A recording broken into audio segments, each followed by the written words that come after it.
I'm curious how many Christians read their Bible every day. I honestly, I don't know if I read my Bible yesterday. I don't know if I did. Um, and so, yeah, but I do listen to worship all day, every day in my home. So my heart is always worshipful. Yeah. And so we're here in Psalm 78, and part of that is I didn't know how long Psalm 78 was. There's a lot of verses in here. It's crazy. It's cool. Yeah. He restrained his anger often and did not stir up his wrath. He remembered that they were but flesh, a wind that passes and comes not again. How often they rebelled against him in the wilderness and grieved him in the desert. They tested God again and again and provoked the Holy One of Israel. They did not remember his power or the day when he redeemed them from the foe. Yeah, God's redemption, guys. When he performed his signs in Egypt and his marvels in the fields of Zoan, he turned their rivers to blood. Yikes, so that they could not drink of their streams.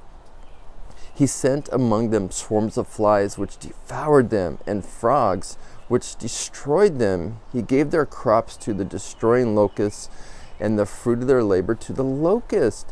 He destroyed their vines with hail, and their sycamores with frost. He gave over their cattle to the hail, and their flocks to the thunderbolts.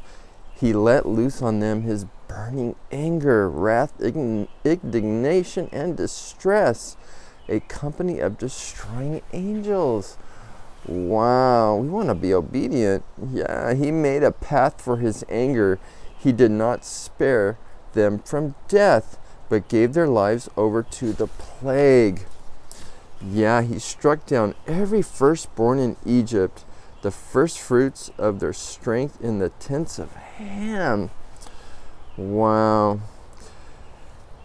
Then he led out his people like sheep and guided them in the wilderness like a flock. He led them in safety so that they were not afraid, but the sea overwhelmed their enemies, and he brought them to his holy land, to the mountain which his right hand had won. He drove out nations before them.